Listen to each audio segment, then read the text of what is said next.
Friends, जियो politics के अंदर एक नया भूचाल आ रहा है। नाटो जो है ना, वो इंडिया को आमंत्रण दे रहा है कि आप आओ और हमारे ऑर्गेनाइजेशन के साथ मिल जाओ। बिल्कुल वही नाटो जिसके वजह से रशिया और यूक्रेन के बीच इतना बड़ा एक युद्ध स्थापित हो गया, क्योंकि यूक्रेन का यह मानना था कि नाटो के साथ अगर मैं मिल जाऊंगा तो रशिया से मुझे वो नाटो बचा लेगा। लेकिन नाटो ने क्या किया कि युद्ध में तो झोंक दिया उसे कि आप जाओ, हम आपके साथ हैं। लेकिन जब युद्ध हो गया तो नाटो पीछे हो गया, डायरेक्टली उसने वेपन सप्लाई उसे नहीं किया।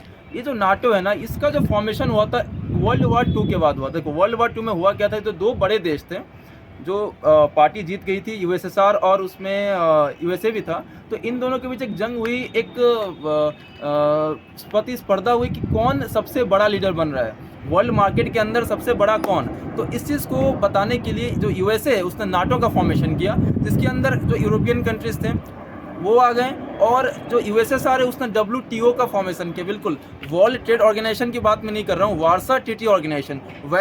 वैसे कंट्री जो यूएसएसआर की जो विचारधारा थे उसके साथ में थे। उसकी विचारधारा थी क्या कि यूएसएसआर की जो विचारधारा थी ना, वो एक्चुअली कम्युनिज्म को बढ़ावा देती थी, और जो यूएसए की थी वो कैपिटलिज्म को बढ़ावा देती थी, पूंजीवाद को बढ़ावा देती थी, और ये जो था साम्यवाद को बढ़ावा देती थी। लेकिन इंडिया जैसे जो कंट्री थे जस्ट इसके विपरीत थे। उनका ये कहना था कि बिल्कुल नहीं, हम लोग नॉन ट्रीटी ऑर्गेनाइजेशन में रहेंगे। मतलब हम लोग की किसी भी कहीं भी कोई ट्रीटी नहीं रहेगी। जो लिस्ट डेवलप कंट्रीज थे, लाइक इंडिया हो गया, कुछ और कंट्रीज थे, वो लोग अपना एक अलग ही अलायंस बना लिया। बिल्कुल हम लोग किसी के साथ कोई ट्रीटी नहीं बनाना है।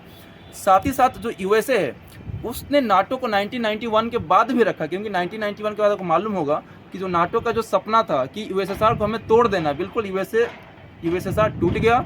और बिल्कुल 15 कंट्री में टूटने के बाद जो WTO थी, वार्सा ट्रीटी ऑर्गेनाइजेशन, उसका भी खंडन हो गया। लेकिन नाटो आगे जारी रखा गया, इसलिए जारी रखा गया कि यूएसए का ये मानना था कि भाई हमको तो कोई ना कोई चाहिए लड़ने के लिए ना। अब तो यूएसएसआर तो खत्म हो चुका है, लेकिन रशिया तो है ना, रशिया के साथ लड़ा जाएगा। उसके बाद रशिया जब थोड़ा कमज़ोर पड़ा तो लोगों को ये डर दिखाने लग गया यूएसए की आपके सामने चाइना है, चाइना आपका दुश्मन बन गया है। तो नाटो को बिल्कुल आप लोग जो कंट्रीज़ हैं, जैसे कि अभी आपको मालूम होगा कि फिनलैंड जो है वो 31st कंट्री बन चुका है जिसने नाटो को ज्वाइन किया है।